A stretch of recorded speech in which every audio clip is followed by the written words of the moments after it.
What's up, y'all? Welcome back to another Fish the Moment live stream. It's been a few minutes here. Was out of the country for a bit on a trip on vacation, but now I am back. So we are going to be breaking down some spring bass fishing in this video. My goal today, honestly, is just do a old school Fish the Moment live stream where I'm going to be breaking down a bunch of different lakes and showing you my 3-step process for finding bass in the spring. It can be overwhelming when you get to the lake, especially if you haven't fished in a while like myself, to figure out which stage the bass are in. As a refresher, bass can be in basically 3 stages: pre-spawn, spawn, or post-spawn.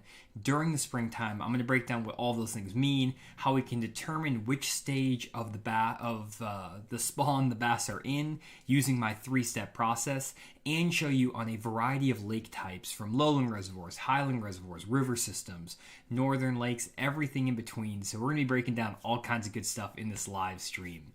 Before we get into it, a couple of housekeeping items. First, I want to give a huge shout out to the title sponsor of the Fish the Moment live stream, Bridgeford Foods. Bridgeford has been sponsoring the live stream for over 2 years now, and they are a great sponsor not only of this channel but of bass fishing in general. If you guys want to try a great snack to take to the lake, try some Bridgeford beef jerky. It is a great way to refuel yourself while you're fishing. It stores great and it's very compact, so you can put it in the glove box or anywhere in your boat.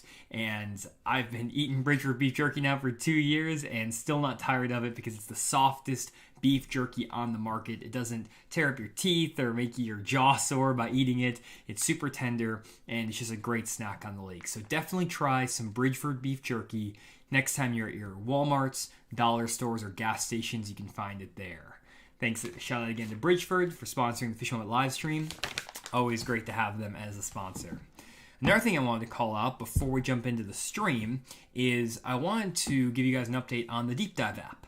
You guys know that I work on an app called Deep Dive, or if you don't, this is your this is you finding out. Basically, Deep Dive is a fishing app that's geared towards serious bass fishermen, and we've recently released some really big new features that we're super excited about. First, we have our tournament patterns map, where we actually have anglers marking up the different sections of lakes. Like here on Grand Lake, we mark up the main lake, first half a creek and back half a creek. And what we do is we take a database of tournament patterns we've collected. We have over 10,000 tournament patterns across all these different lake types and seasons and all these different events from over the years. And we don't have 10,000 patterns per specific lake, but over our entire database. And we filter that data set down to give you the best strategies on a specific lake based on those lake characteristics. We collect data on the section of the lake the fish are using, the water clarity the fish are using, the baits, cover, structure, the weather conditions, and then as you go through the app, you can scroll through the time of day, you can filter the season, all kinds of stuff to get the best tournament patterns that have been successful on your given lake. And all of the patterns that show up in this app are from top 10 finishes in professional level tournaments, so you know you're getting good info. It's things that have been used to actually catch quality fish on the lake, and we've backed up by watching actual tournament footage. We also have a really cool feature as well, the water clarity map, which is basically a tool where we take satellite images of lakes and we estimate the water visibility, and we have about a half a foot accuracy on all of these maps. So whenever the lake is updated, you're going to get a full mosaic of the lake that you can scroll through. You can actually take snippets of the clear water section, the dirty water section, just individual sections of that lake, and you can see the water clarity throughout the lake. Super cool. And if you guys are interested in this, you can actually go to deepdiveapp.com and just go see lake list. We actually now have a full lake list that's available to you guys, and if you scroll through here, you can see all the lakes that have the lake sections and the water clarity for them. And this list is being updated all the time, so you guys can go through here and see all of the different lakes. So a bunch of them on here already, and we're adding more every single week. So definitely stay tuned to Fish the Moment, or just watching this list on deepdiveapp.com to see which lakes we get water clarity and section of lake for. Good deal. So let's now jump into the meat of the video, and just want to give a shout out to Michael, Joe, Unmistakable Hab, and Josh. What is up, guys, in the chat? I know this live stream was not announced super far ahead of time, so apologies on that one. I've been getting back from traveling and just had a lot of stuff to catch up on, so I wanted to get this live stream out, but didn't give a huge notice. If you guys do want to make sure you catch the stream, make sure you tune in Mondays, 6 p.m. Central Standard Time going forward here on Fish the Moment YouTube channel. I'll also be posting updates on the channel page, in my community tab, and also on social media at Fish the Moment and either Facebook or Instagram. Awesome. So let's just jump into it. So basically, I was out of the country for 2 weeks. I didn't fish a single day in March, never made a single cast in March. And so I had no idea what the fish were doing on any of the lakes around here. And I wanted to show you how I broke down several different lakes just in the last week. I went fishing 2 different times. I say several lakes, there's 2 lakes. But there's 2 lakes that I broke down. One was a small lake that is actually a small lake by my house. This is not the exact lake, but I don't want to have a ton of people jumping on that lake, but it's similar enough. So I want to talk through how I broke down the smaller lake to figure out how to catch quality fish. And then we're also going to look at Beaver Lake, which is a bigger highland reservoir. I'll show how I broke that lake down to determine where the fish were. And then we're going to be going through several other lake types, TVA lakes, bigger lowland reservoirs, some more highland reservoirs. And I'm just going to go through and explain my 3-step process for finding bass in the spring. So, high level, whenever you're talking about spring bass fishing, you need to determine which stage of the fish, or which stage the fish are in. So, if you look at a lake like this, and if I switch over to Google Earth here, and I'll just pull Google Earth up. If you have Google Earth pulled up, you can see that this lake has some shallow vegetation. It actually has a little bit of offshore vegetation as well. There's some smaller creeks and pockets, as well as a kind of back flat out here. Whenever you get on a lake like this, it's a smaller reservoir with a dam, the bass can set up in a lot of different areas, despite the fact that there's really not that much going on this lake. And this is a great starter lake to look at because it's not that overwhelming. There's not that much going on. So it's easy to break down and kind of explain what's happening. So my first step whenever I am trying to determine the stage of the bass in the spring is I want to start by looking for spawning bass. Bass will spawn basically whenever that water temperature is above like 56, 57 degrees, and you either have a full moon or a new moon in the spring. If you guys look at like a solar lunar calendar, you can see when that moon is full, when it's new, things like that. So basically, when you find that moon phase is either a new moon or a full moon, those bass have a likelihood of spawning. Also, if that water temperature is above 57 degrees, those bass also have a chance of spawning. A lot of guys think that you need water temperatures in the 60s, 65 degrees to get those bass to spawn, but that's definitely not the case. I've found bass spawning in 56, 57 degree water at times. Now, when bass are spawning, they're usually going to be setting up in shallower water. So if we look back in this pocket, the general area guys look for is going to be right up against this bank here, up in the shallow water, maybe in some of this grass in different areas. And there's 2 ways you can go about this. You can either visually look for fish that are on beds, or you can fish around, catch some fish, and see what the state of their tail is. If their tail is all bloody and beaten up, it means they've been fanning away all the silt and mud to create their beds. And if you're catching fish with bloodied up tails, it means they're either spawning at that moment or they're fully post-spawn. So what I try to do is first, if I'm on a lake that's clear enough, and the lake I was on this past weekend on Saturday was clear enough, I basically just get on my trolling motor and I roll down the bank. And I'm going to be looking at first as shallow as I can look. Up here in the holes in this grass, up in 6 inches to a foot of water, as shallow as I can get. And a lot of times you'll start seeing beds up there. And the beds are just going to be big bright spots that are in the middle of the grass, up around the bank. It looked like someone went in there with their hands or like a duster and dusted off all the silt and all the mud and everything, and it's going to be a nice clean spot.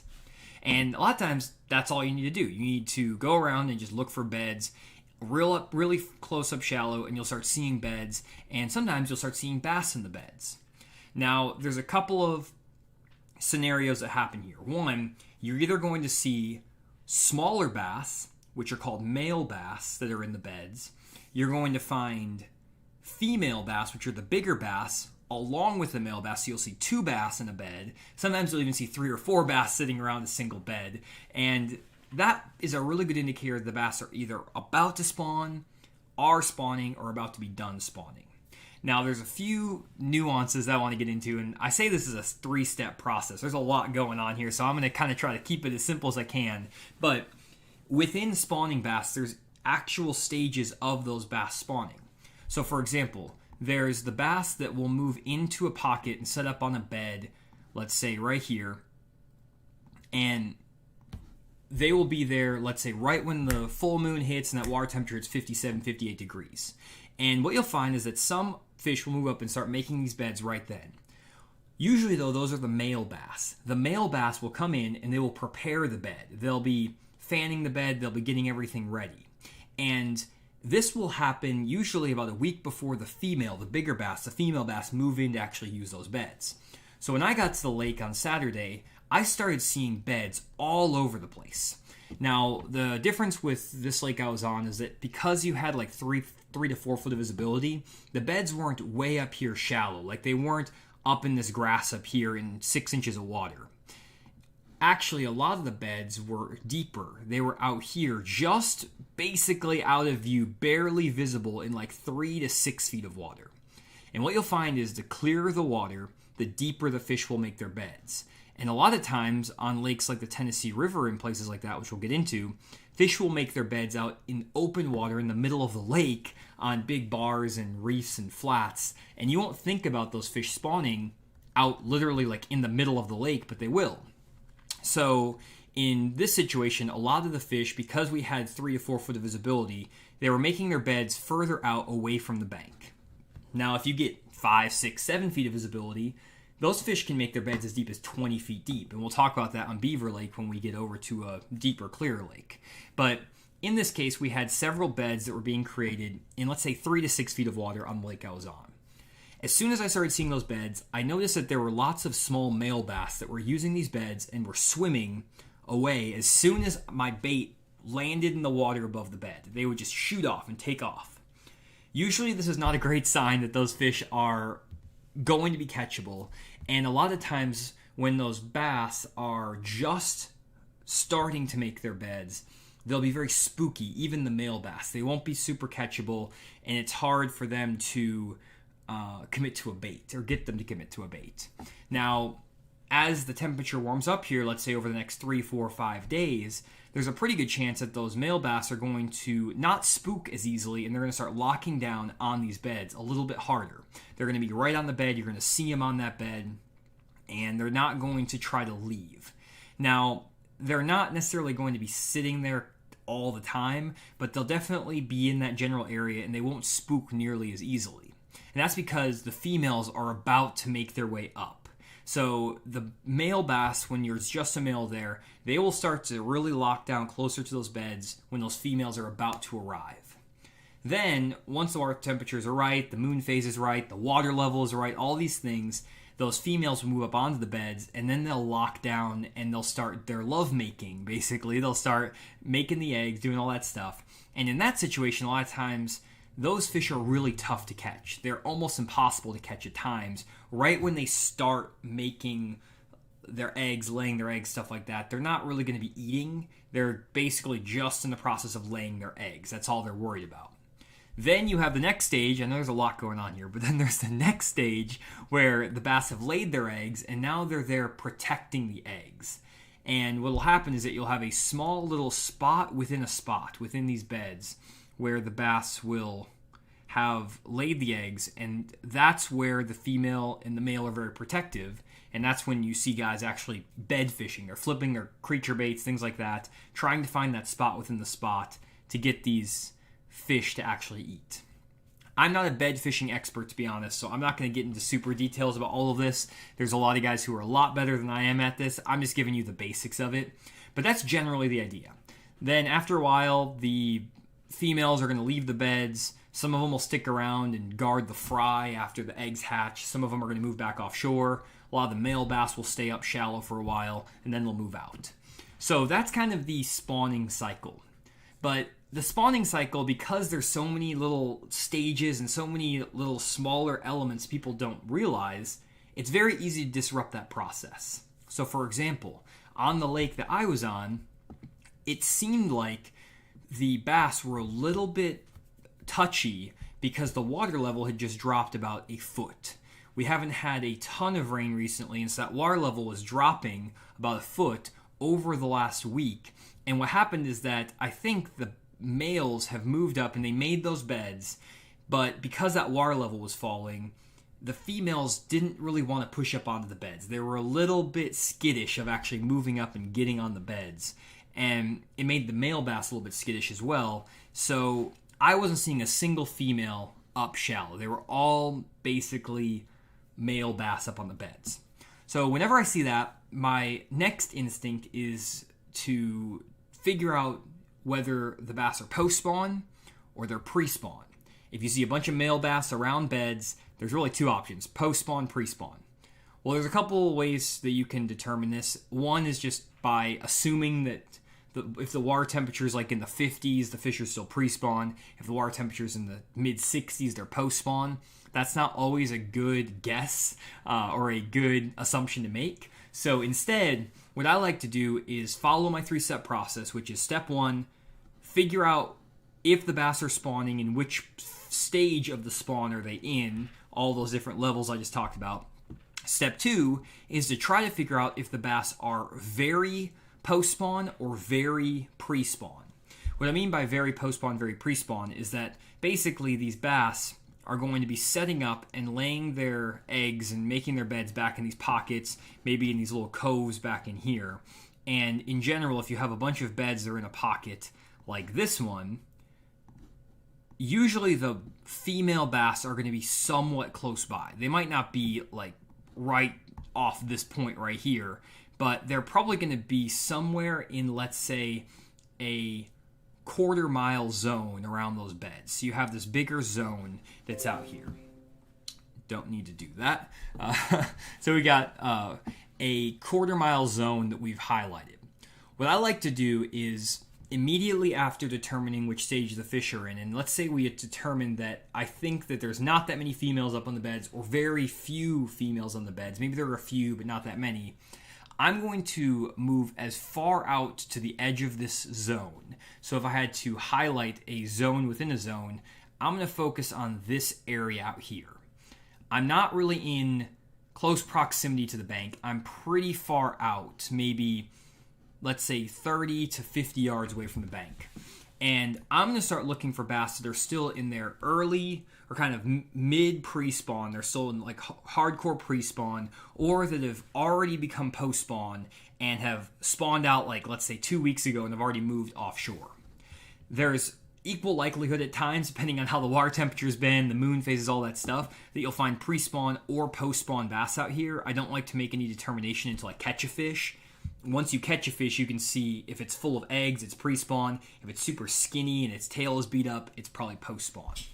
But anyways, I'm going to get out here and I'm going to graph for any sort of isolated targets I can find. Brush piles, rock piles, laydowns, stumps, anything I can find that's in close proximity to those beds. Let's say quarter-mile area.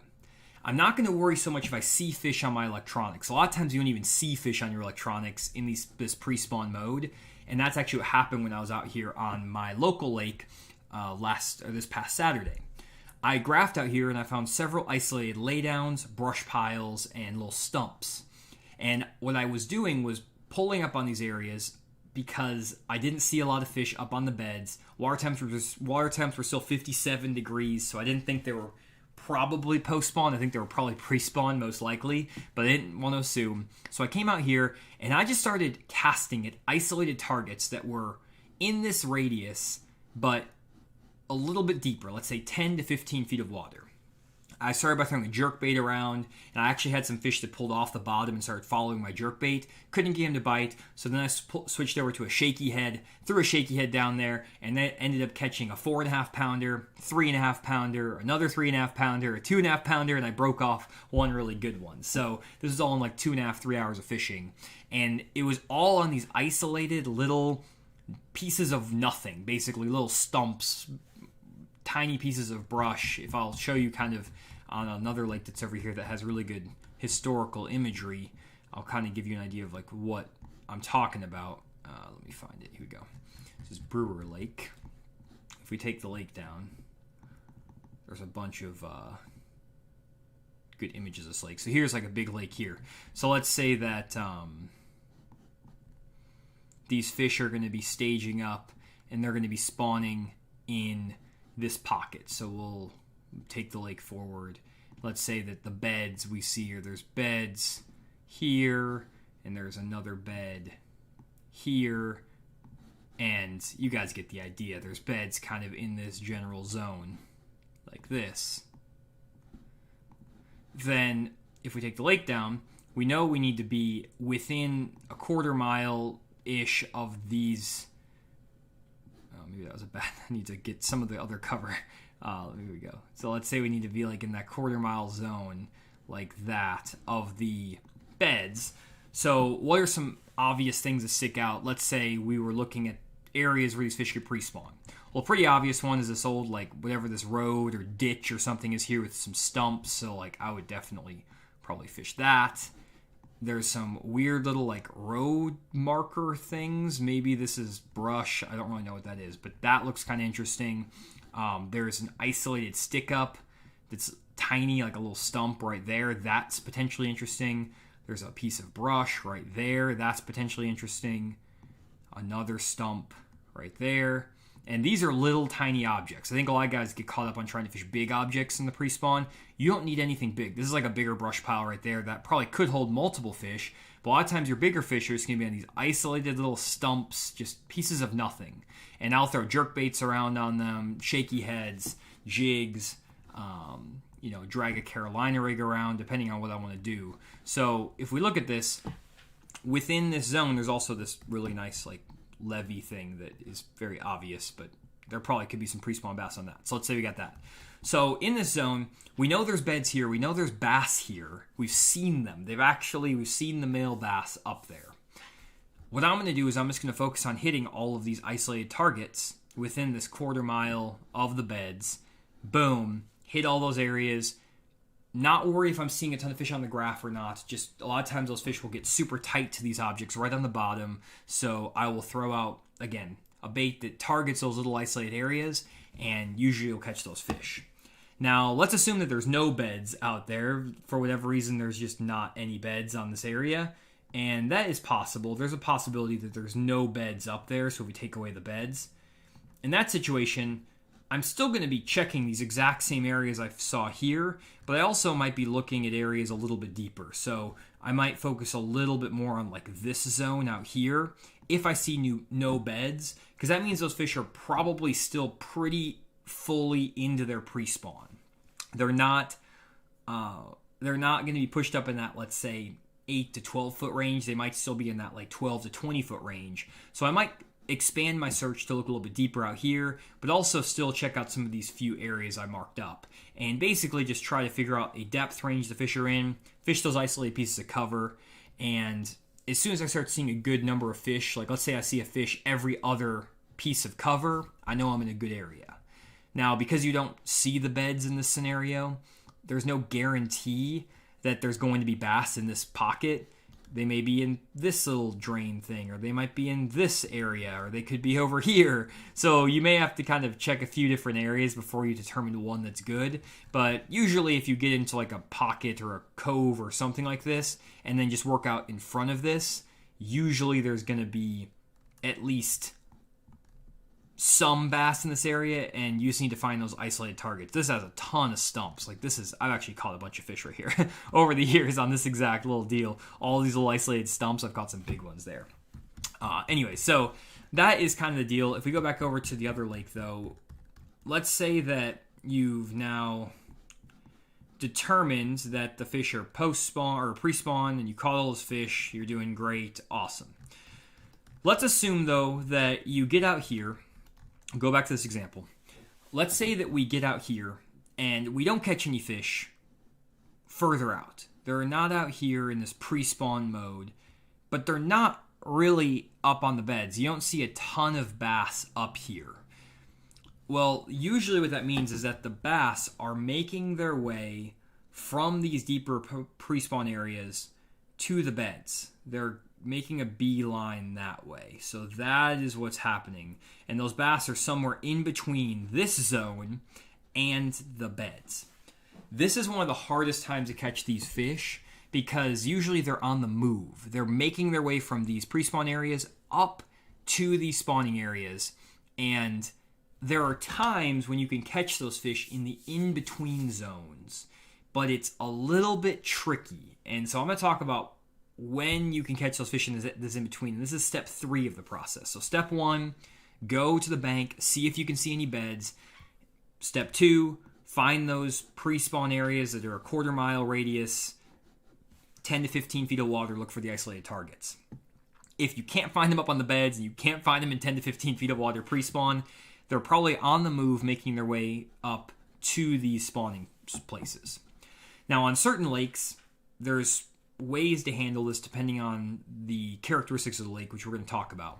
On a lake like this, where it's kind of flat overall, there's not a lot of steep banks, so it's kind of just a lot of like flat tapering stuff. Steve Hayes says, "Can you start over?" You can actually watch these live streams back, guys. If you scroll back in time, you can actually like go to the timestamp and go back. And if you go to like the time bar at the bottom, or if you're watching this back on YouTube, you can obviously, you're watching the whole thing. But if you're watching it live, you can just go scroll back in time, or you can rewatch it when this posts to YouTube. So anyways, basically we have this zone here where these bass are the in-between. And if this is going to happen, let's say we go back to this other example over here, this another small lake example.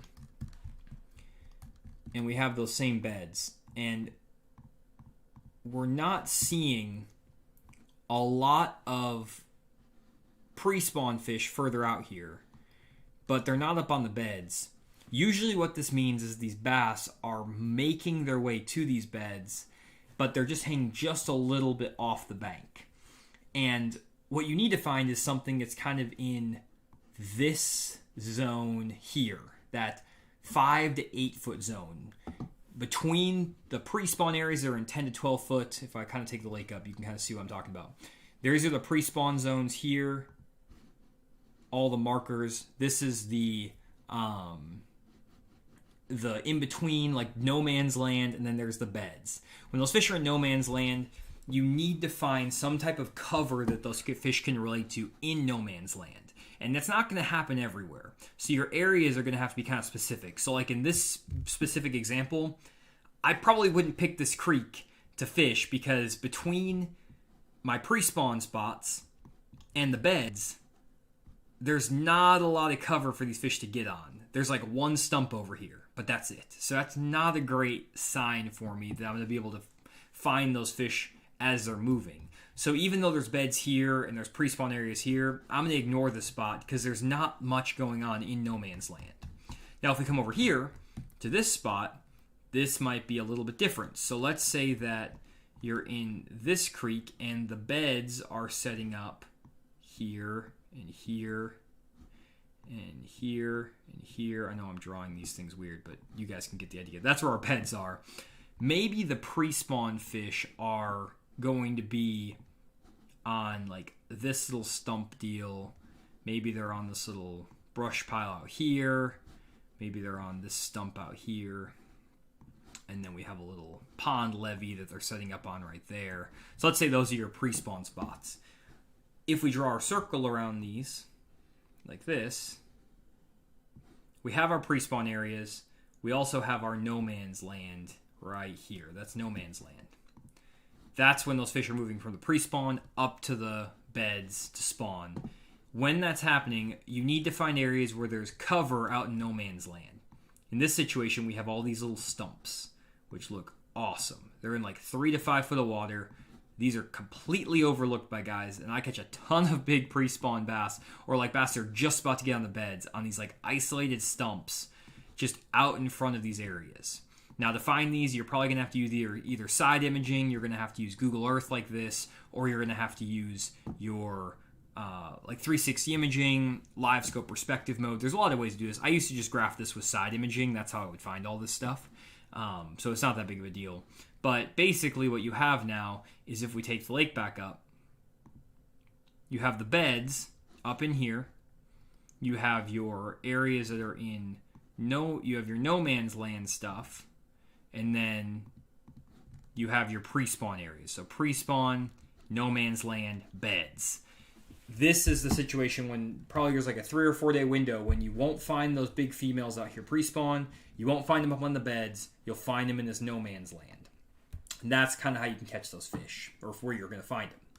Another option, though, is instead of messing around with this no man's land and this pre-spawn and all this stuff, let's just say you are like me and you just want to only fish for those pre-spawn bass because they're easier to catch. Those fish that are in no man's land a lot of times are kind of tricky to catch. Let's say you just don't want to mess with the no man's land concept, or you don't want to mess with the spawners.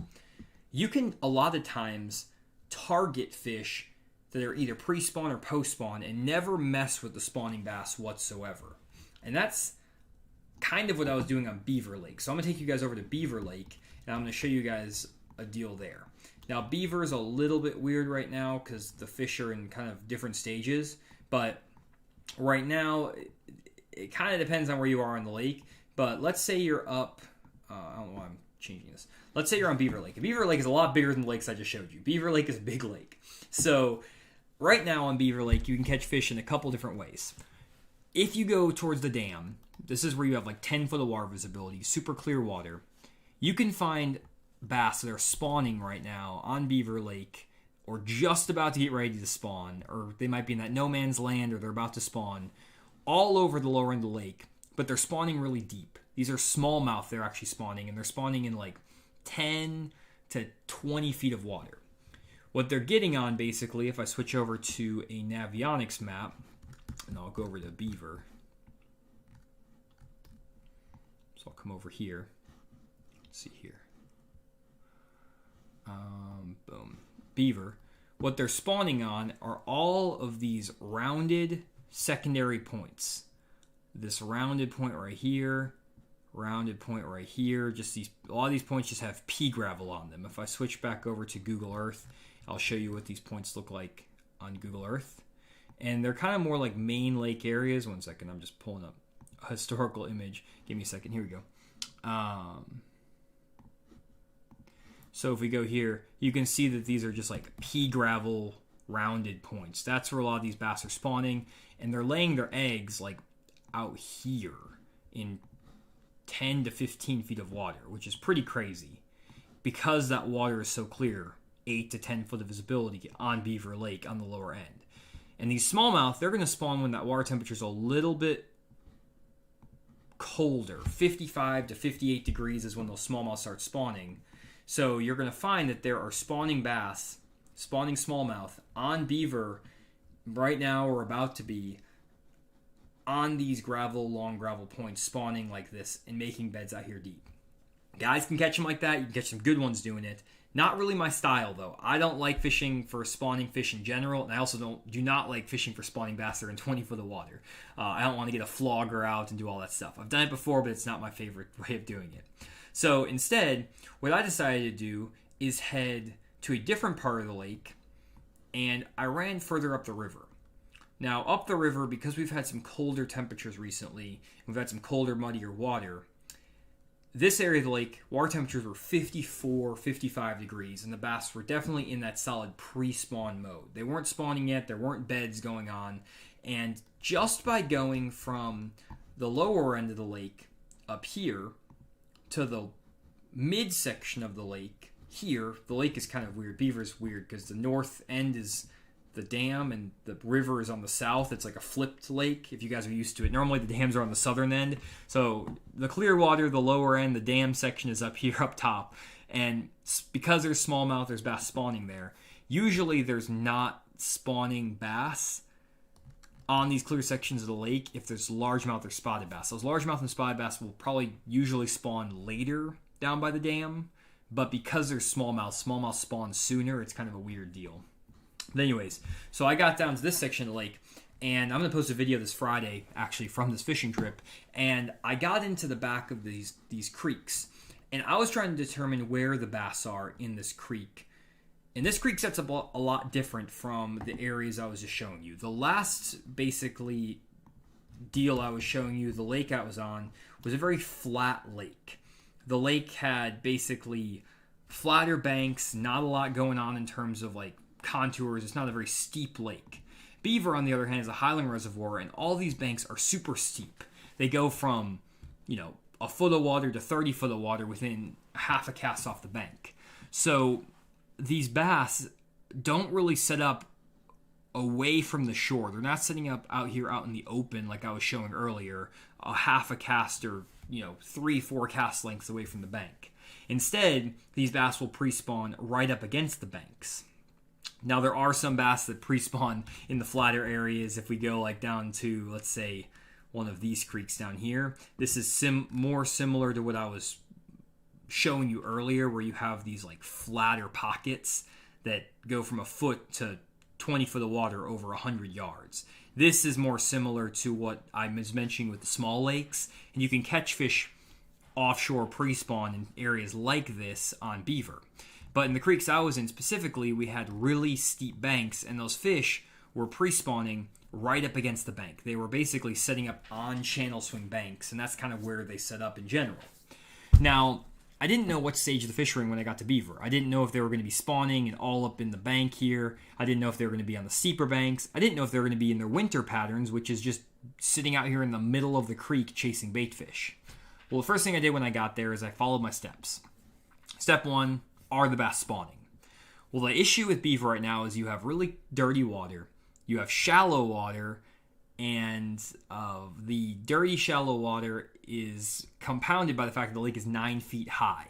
So when the lake is 9 feet high, basically all the flooded bushes and wood are flooded up. So you're not going to see the bed super easily with the dirtier water and with all the bushes and things like that. So what I decided to do was start by picking up a spinnerbait and just running some of these shallow pockets. I also flipped a jig a little bit, and I was just trying to see if I could get a bite from a small male bass, just fishing some of these shallower pockets. Again, if you don't have the ability to see the beds, you can't actually look at the beds and see them, the best way to actually find these fish and catch them, the best way to determine what stage the fish are in and if they're spawning, is basically to just get on the bank and just start covering some water with a spinnerbait, flipping a jig, flipping a creature bait, and that's what I did. And I did that for probably 30 minutes, and I never got a single bite. I went through all of this through here and never got a single bite. So after doing that, I realized there's probably not a lot of fish up shallow. I wasn't seeing fry skipping on the surface. I wasn't seeing any fish like roll on my bait.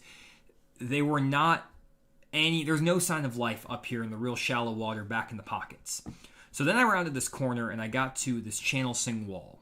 And my step 2 process is to try to find those pre-spawn bass. So step 1, check the backs of the shallow pockets, see if there's bass spawning or up there real shallow. Step 2, try to find those like pre-spawn bass, so they're really pre-spawn. And the really pre-spawn bass on a lake like Beaver are going to get on the steepest channel swing banks you can find. So basically where the channel cuts in really tight and you see these really dark contour line patches. You can see you have really dark contours together here, here, here, here. So I started by running to these super steep, like bluffy banks. They're steep rock. And when I got there, I was throwing a jig, throwing a jerkbait, throwing a rock crawler crankbait. Did it for about 15 minutes, never got a bite. Okay, so no bites on the steeper channel swing banks. Next up, I have to fish the in-between. So this is where the in-between, this is step 3. I need to find the areas that are between the flats, shallow pockets, and the steep banks here. So if we look at this map, you can see that there are some flatter areas back in the back of this cove here. And you'll notice that the bank starts to transition. It's called a transition bank, where you have very steep contours, and they start to get gradually more spread apart until you get to a big flat back in here. So these flat areas, these flat pockets, this is where the bass are going to spawn. Same thing back in these pockets and coves. The steeper banks where they're going to pre-spawn. So the places where they're going to transition is the in-between, between the flat and the steep. Those are called transition banks. So if we pull up Google Earth and we take the lake down, you can see these transition banks pretty clearly. So you can see right here you have a very steep rock bank with this like ledgy rock. This is an even better example. You can see some really steep ledge rock right. Oh, I'm not. You can't see it because I'm not showing it. Okay. So if I take the lake down, you can see there's some very steep ledge rock, like right on this bank here. There's more steeper kind of ledge rock on this bank here. But then as you get closer into these pockets, that big chunk rock and the steep banks give way to flatter banks. There's a lot of flat areas here. You can see there's not a lot going on. Flat stuff, flat stuff. There's a little bit of a steep bank right there again. You can see that channel swings in right up against it, and then it flattens out back into this cove. So I actually got back in, and I was fishing, and I got to this part right here. This is actually the spot. And as you can see, we have this channel that swings right up against it, and this is called what I would call the last channel swing bank leading into the creek. The very last place where that steep bank cuts in, and then you have this flat.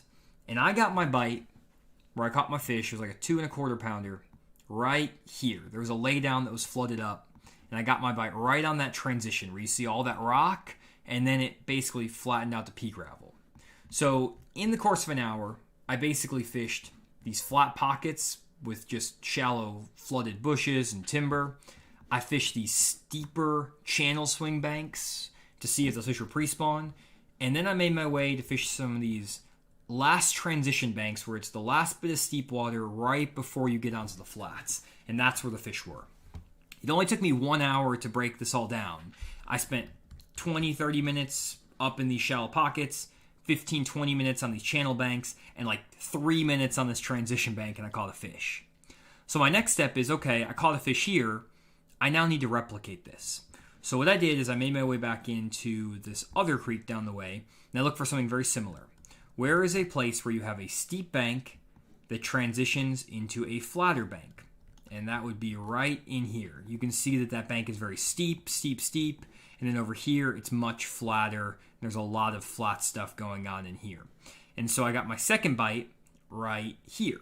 I didn't catch the fish, but it was right on that transition from the steep bank to the flatter bank. And I basically started fishing right on that transition. I started on the steep bank and I fished down to about here. It took me about 10 minutes flipping a jig, and I got my bite about halfway down.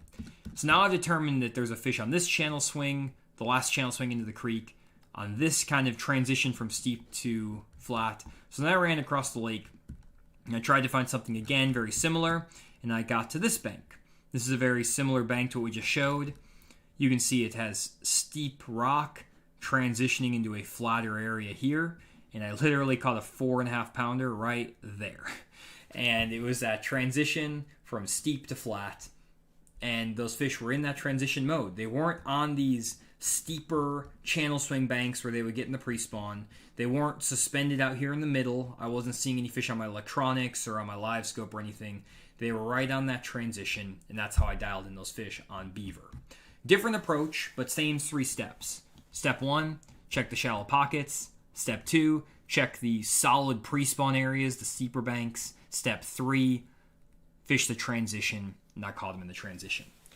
Now, all these 3 steps are going to differ depending on how your lake sets up. So every lake sets up a little bit different, which can be a little bit frustrating at times because it's not like one approach fits everything in terms of like look for steep banks or look for flats or look for, yada, yada, yada. So you have to adjust it depending on the lake you're on. And I'm going to go to several other lakes and hopefully kind of show you what that is. If you guys do have any questions, you can just leave a chat. Chat's been very quiet tonight, but hopefully you guys are enjoying. Hopefully silence just means you guys are listening versus are bored. We only have 100 guys in here, but that's just given the fact that I didn't announce this till like 10 minutes ago. But anyway, so let's go down to Rayburn, Sam Rayburn Lake. Rayburn's a little bit different animal because you have offshore grass on Rayburn. And this throws a whole wrench in the system. So Sam Rayburn Lake, Lowland Reservoir. If I let me pull up Navionics real quick on my side, just so I have it ready. Sam Rayburn Lake is a grass lake, Lowland Reservoir. There are fish that get pre-spawned, similar to kind of what I talked about earlier, but kind of like on that smaller lake. But because the lake is so big, it's what I talked about earlier, but at a grander scale. So the reason that we love Sam Rayburn Lake when we're teaching fishing is that it has an image from 2011 when the lake is super, super low. And this helps us kind of teach what to do in these situations. So let's take the same example, and we're just going to pick one of these little creeks here. It doesn't really matter which one. We'll just pick this one because this is kind of a, let me see. Yeah, we'll just take this whole area here. I'll give you a couple examples, but this is a nice one right here. So in this area here, we have very defined situations. So we have basically some drains or ditches. So this is a drain right here. We have a drain right here. And we have a drain right here. You call them drains, you call them ditches, whatever you want to call them. You have the main drain that kind of feeds all of this, which is this right here. And then you have your spawning areas, your spawning pockets, your spawning coves up in here. So let's say that we go through this area. And what I would do is, let's say that we're trying to determine where the fish are. Well, step one, let's determine where we see the most beds, if there are any beds. And in this example, we're going to assume that we get up here and we see beds all over the place. They're just going crazy. There's beds all up in this pocket, all through here. Awesome. We see like 50 beds. So we know the fish were in here hardcore. Maybe we only see 50 beds in here. We see 10 beds in this, so there's just a couple of beds in this, not like anything crazy. And there's a couple of beds at the end of this other ditch. Well, what I would say is, okay, because I saw the majority of the beds in this drain in here, my focus zone is going to focus mainly right here. I might check these other drains just as a kind of, just as a process just to do it, but I'll get rid of all this because there's a lot of crap going on. But I'll just check this area kind of in here. So let's say we see a ton of beds, and we don't see a lot of fish up on the beds. Maybe there's a few male bass around, so we have to determine, okay, are these fish pre-spawn or post-spawn? Well, bass set up a lot of times in the same areas in the pre-spawn and in the post-spawn. So the early pre-spawn bass are probably going to be setting up closer to these points out here on the edge of this ditch. So they're going to set up on the points of this ditch out here. They'll set up there in the pre-spawn and in the post-spawn, maybe in that little secondary ditch right there. And there might be some fish that set up even deeper out here, like in the middle of the channel, away from the grass, chasing bait. So what I would do is I would get out here. I would start out by graphing maybe some of these spots that are further out towards the main part of the ditch to see if there's still a lot of bait out here, if there's a lot of fish suspended. And if I see them, I'll throw a jerkbait, a Demiki rig, try to catch some suspended pre-spawn bass. If I don't find any bass out here, I'll move to these channel points, or these ditch points, the points in these ditches. And maybe fish the center of this ditch a little bit too. I might try to make a few casts like in the center of this ditch, in that like 10 to 15 foot zone. And let's say I start catching some fish, and I start getting a few bites, catching fish out of this grass that's out here. There might be some hydrilla that's 8 to 10 feet tall. Who knows, depending on how the grass is on Rayburn. If there's no grass, maybe I'm just catching them on stumps or like brush piles that are out here, if there's no grass. But either way, doesn't really matter if there's grass or no grass. I'm going to be fishing either these points or the center of the ditch. And if I start getting bit and I catch fish that are very skinny and have bloody tails, I know they're post-spawn. If I catch fish that are fat and are clean, they don't have a bunch of spots on them, they don't look like they're bruised up, they're pre-spawn fish.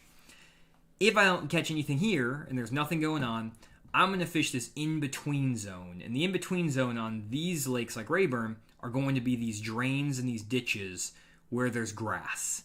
And I'm going to be going into these grass ditches, throwing a lipless crankbait, a chatterbait, stuff like that, trying to find those fish that are transitioning into these areas. Now, if you're not a big grass guy, another option I'll share in a second is you can fish the standing timber fish, so I'll get into that too. But basically, that's our 3 steps. Where are the bass on the beds? If they're up on the beds, you can fish for spawners, I guess. I don't. The other thing too on that is that not all the bass are going to be spawning at one time. So even if you see a bunch of fish spawning up here on the beds, there still might be some fish that are out here pre-spawn or post-spawn already. So you don't have to fish for the spawners, even if you see bass all over the beds. There's going to be multiple waves of fish that pull into these same areas. So there may be another wave of pre-spawn fish or a wave of post-spawn fish that's already spawned that's out here. So you don't need to lock yourself into fishing the spawn all the time, but this is just kind of the general 3-step process. So if you go to this area, fish these little grassy drains, fish the center of the drains with grass, right where it drops off, and that's probably where they're going to be in that transition. So that's step 3. Step 2 is pre-spawn stuff. Step 1, finding the beds. Now, let's say that you don't have a lot of grass in the area. Let's say you're up here in this zone. I need to find... probably go... Well, I don't know if there's good stuff in there. Like, let's just come up here. I don't know if this is the best example, but we'll give it a shot. So, say you're getting out here. You can kind of see it. There's a bunch of standing timber in here. So, just like grass and standing timber to me are basically the exact same thing. Other than grass, you can like run your boat around in easier, and standing timber you can't. But let's say you get into this creek, and this is a creek, and you start finding beds again all over the place up in here. There's beds, everything. Process for me is going to be the same. See what stage the fish are in the beds. If the beds are kind of empty, just a few males, I'm going to come out to the mouth of this, and I'm going to look for some pre-spawn bass that are kind of out here, maybe off the tip of this point. Maybe there's a ledge or something out here that we're not seeing because we're just looking at Google Earth, so maybe something out here. Or there might be fish that are just sitting in the center of this drain or this little creek, and they might just be out here. And you might find fish that are just suspended in this timber, and you can use live scope, or you can just kind of fish through the timber with like a crankbait or a jerkbait in between these pre-spawn areas in the mouth of this pocket or creek, and make your way through to this kind of middle ground up to about like where I drop the line and stop the line. This is your pre-spawn stuff. If we drew our bigger circle, it's like that. And then your in-between stuff is going to be right where this ditch kind of peters out, and you have some isolated laydowns maybe here these fish could pre-spawn on. You have these bunch of stumps out here, and a lot of times you can find that bass will stage in that no man's zone, that place where there's not a lot of pre-spawn fish, but there's not a lot of spawning fish in that no man land kind of thing. They'll set up on these isolated stumps in 3 to 5 foot of water in these little drains and these little pockets right before they move up to the beds, or right after they spawn before they move back out here to the full pre-spawn areas. So you have to be a little bit cautious when you're doing this, that you don't waste a ton of time with this whole process, because if you see beds here, you could potentially spend 3-4 hours trying to figure out exactly how to catch these fish and make it happen. My recommendation is not to waste a ton of time on this. Usually, if the fish are going to be biting and aggressive, you can figure out this whole process, this 3-step process, in no more than an hour. It shouldn't take you more than an hour per area to determine if the fish are spawning, pre-spawn, post-spawn, or in this like middle ground zone. If you fish an area for, let's say, 20-30 minutes spend trying to figure out if they're on the beds or not, whether visually seeing fish on the beds or just catching fish by blind fishing in shallow water and just getting a few bites. Or if you come out here for 20 to 30 minutes, let's say, don't catch any pre-spawn fish, then you fish no man's land for 20 to 30 minutes, maximum you're going to spend, let's say, an hour and a half, minimum maybe like an hour. But an hour to an hour and a half, you should be able to determine all of that and just fish through the area pretty quickly with a few different baits. Pick up a moving bait, like a jerk bait, for example, or a deep diving crankbait, and then also have a finesse bait like a core tackle hover rig or like a little shaky head Carolina rig, something finesse. Spend 10 minutes fishing a finesse bait, 10 minutes fishing a moving bait. If you don't catch a fish in any of these 3 stages, move to a new area and just try something different. And a lot of times when you're in this time of the year, don't just make a small move if you're on a bigger lake. Don't move from this creek here and then just move like across the lake to like this creek here. make like a 5 to 10 mile move. And the reason for that is because like on a lake like Rayburn, which is big, or even Beaver, or any of the lakes we're talking about, the water temperature is going to vary greatly because of the water visibility. The dirtier the water, usually the faster the water warms up and the faster it cools down. So in a cold front situation, the water's going to cool down very fast and stop those fish from moving up to the beds. But also, if you get a really good warming trend, those bass will move to the bed sooner up on the upper end of the lake where there's shallower, dirtier water because that water warms up faster.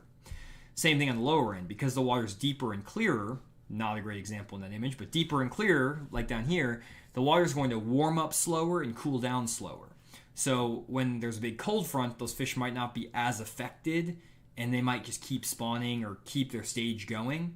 But at the same time, it's going to take them longer to get on the beds because the water's deeper, takes longer to warm up. So what you might find is there's a bunch of fish on beds on the northern end of the lake, and the fish are still full pre-spawn on the lower end of the lake.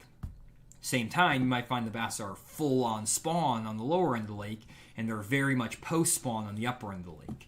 So you want to make sure that you're moving different zones of the lake depending on what you want to do on that given day. Do you want to fish for spawner? Do you want to fish for pre-spawners? Do you want to fish for post-spawners?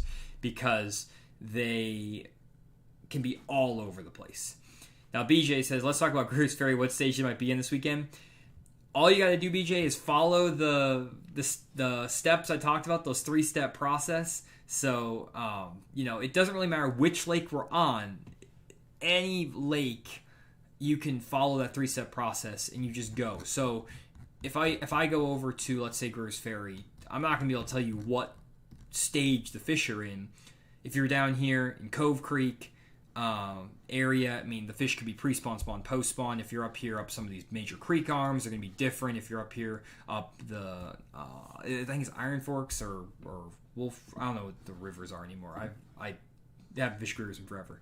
Or if you're in the Narrows, they're going to be just something different. But let's just say you go to, this is a good example. Well, I don't know if Cove Creek is actually a good example because it's kind of, well, let's just go to Cove Creek. We haven't looked at a lake like Cove Creek. So Cove Creek, kind of different on Greer's because it's a deep, clear lake with very flat banks. So it's the opposite of what we just looked at Beaver. I'm going to pull up Google Earth too.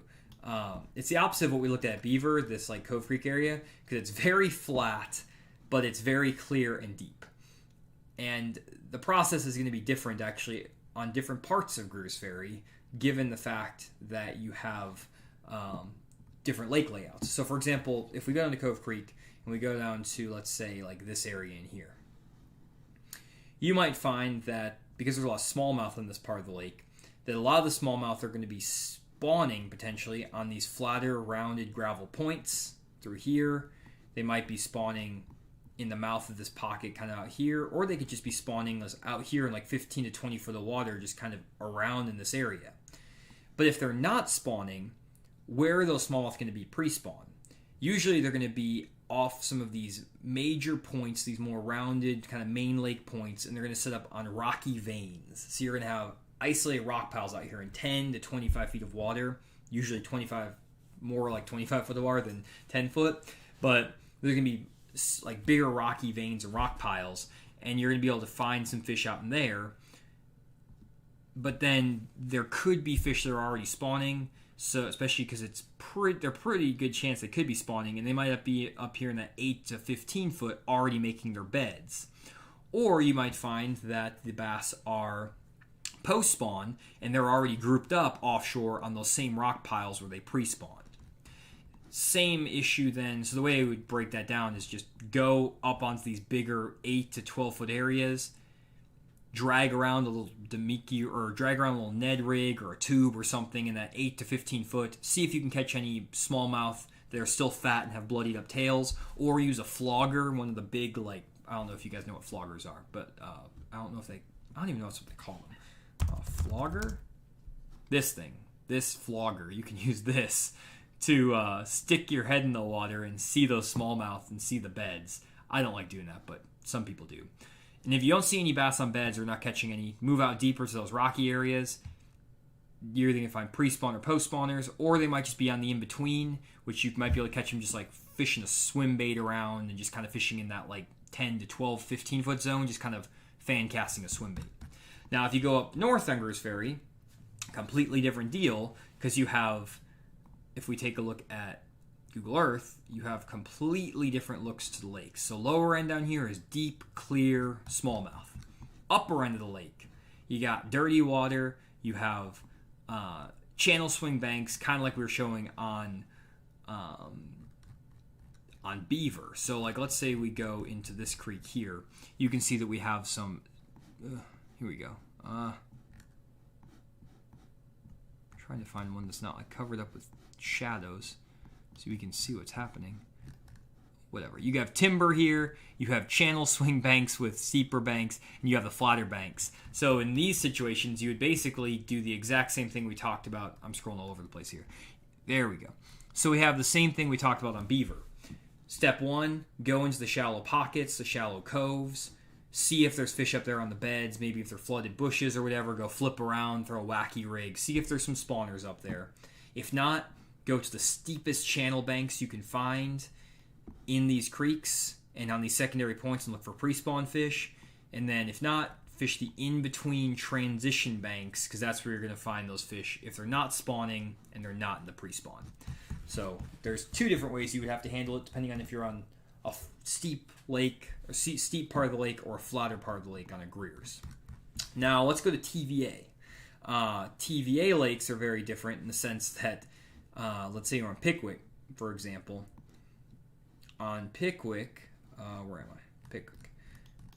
On Pickwick, you got this main river, and there's multiple places where these bass can pre-spawn, spawn, post-spawn. It's kind of can get a little bit overwhelming.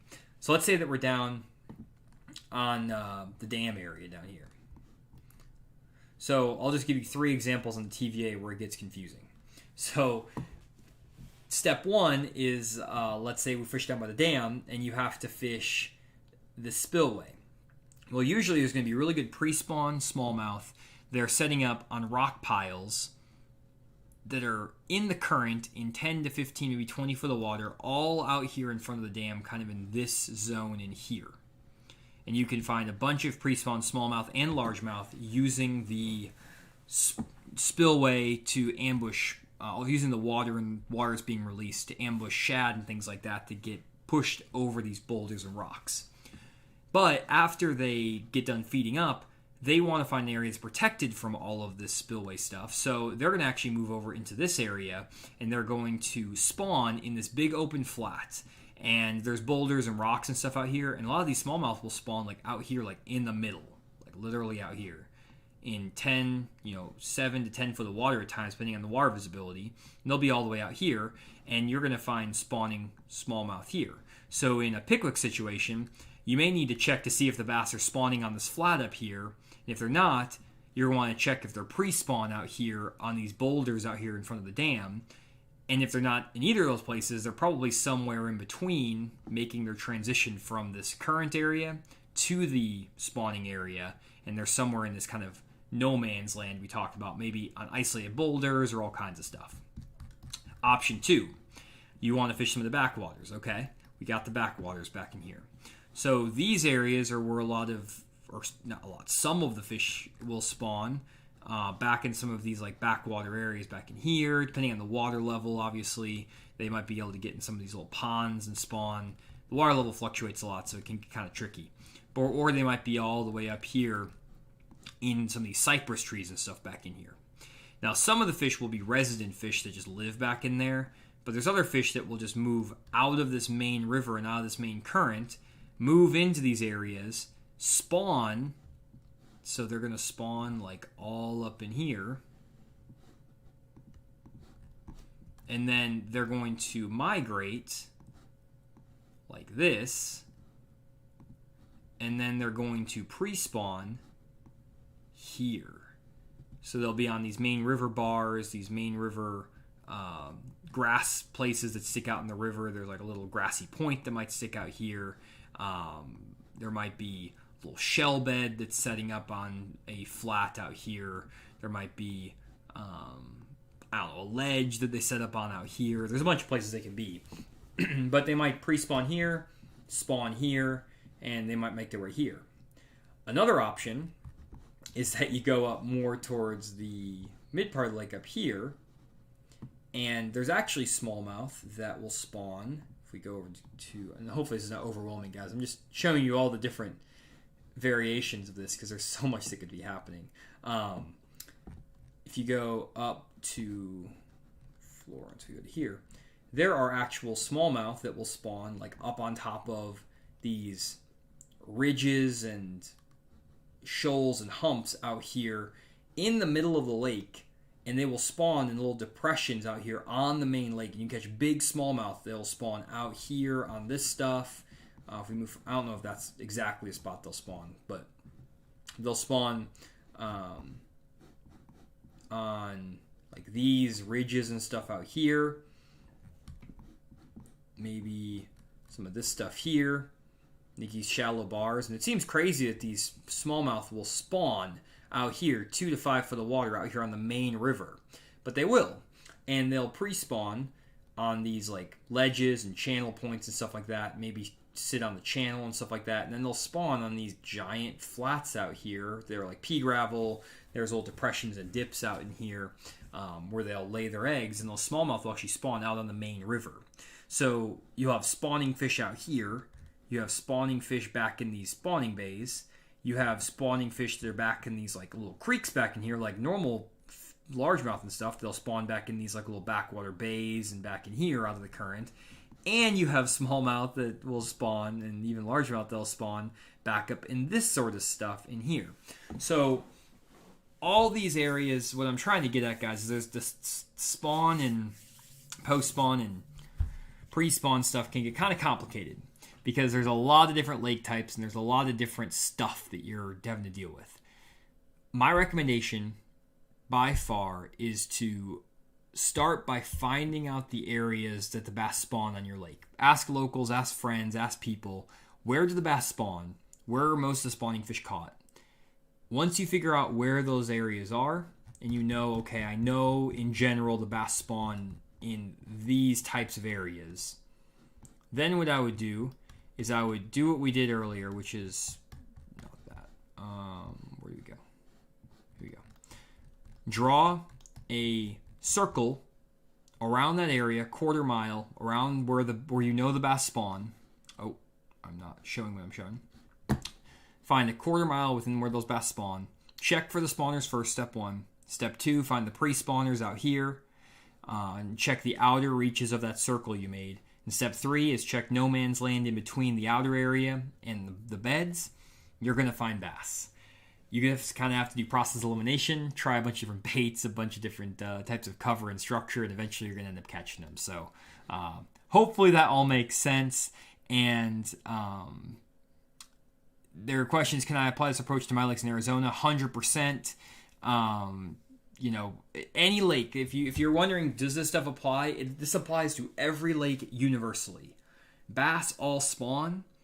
They all are going to be setting up to, basically, if people make bass fishing very confusing, it's really not that confusing. It's the bass want to sit in deeper water that isn't affected by the big fluctuations in cold weather. So they'll sit in 10 to 15 feet of water in the pre-spawn, and they're going to eat as much as physically possible to prepare themselves to spawn.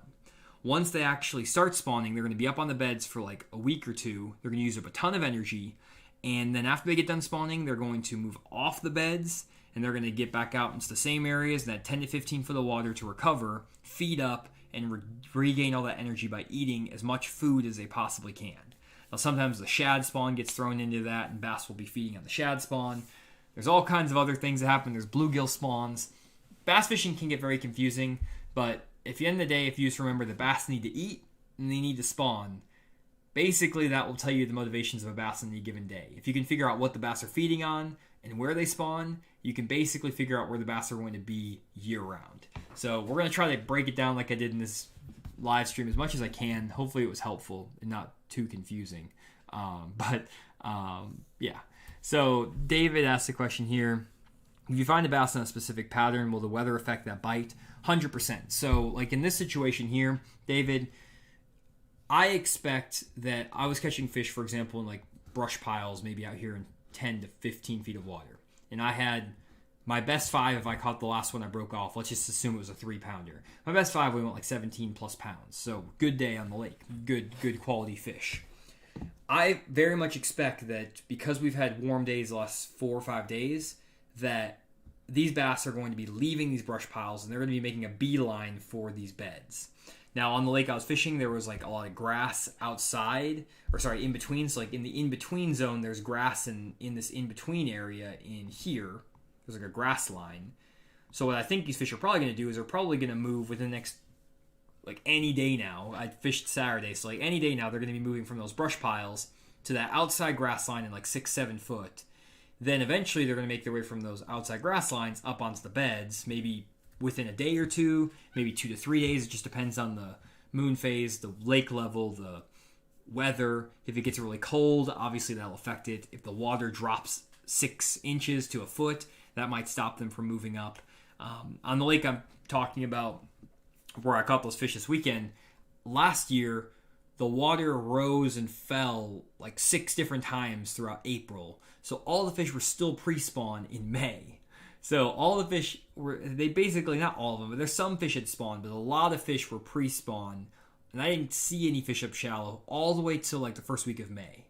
Now we have probably the fish are going to be spawning middle of April because the weather's going to be nice this week and everything. So the water levels, the weather, all these things have a big impact on how these fish move. But yeah, that is pretty much it. So hopefully that makes sense. Hopefully that doesn't confuse too many people. And I will try to post these live streams going forward a little bit more ahead of time. One thing I do want to give you guys a shout or a call out on, if you guys are still here, is that if you haven't tried the Deep Dive app, I'd really appreciate it if you head over to deepdiveapp.com and try out our new water clarity and tournament patterns maps. These tournament patterns maps give you a great insight on which patterns have worked on specific lakes. Based on our huge database of tournament patterns, we match these tournament patterns specifically to the lakes based on their lake characteristics, and all the patterns that show up on this patterns map and that you click on and everything are from actual professional level tournaments. So these patterns are really accurate and they work really well. You can also get your water clarity maps as well in the Deep Dive app, and we have a whole lake list here that you can see. They'll show you which lakes have the section of lake for the tournament patterns and which lakes have water clarity. So you can go through this whole thing. For example, let's see here. Greer's Ferry Lake right there for you, BJ. It has section lake and water clarity, so you are in business. So you guys can go through all these lakes and see which ones are available on your home lakes, and we're adding more of these every single week, so definitely check out deepdiveapp.com. You can download the app and do a 7-day free trial also, so you don't have to have any payment or anything up front. Just try the free trial, check out the patterns, check out the water clarity stuff, and see if you like it. So I really appreciate it if you guys could do that. Really helps out the channel and helps me out personally if you guys enjoy these streams. Finally, want to give a huge shout out before my voice gets out here to Bridgeford Foods. Bridgeford, title sponsor of the Fish of the Moment live stream. They make a great beef jerky, a great snack on the lakes. Definitely pick up some Bridgeford beef jerky before you head out to the lake next time at Walmarts, dollar stores, gas stations. Definitely check it out. Okay, guys, that's it. That's all I got. We'll see you guys next week. And if you're watching this back after the live stream, apologies if you didn't get the notification in time. But next week we'll be back 6 p.m. Central Standard Time on Monday here on the Fish of the Moment YouTube channel. Thanks again for watching. See you all.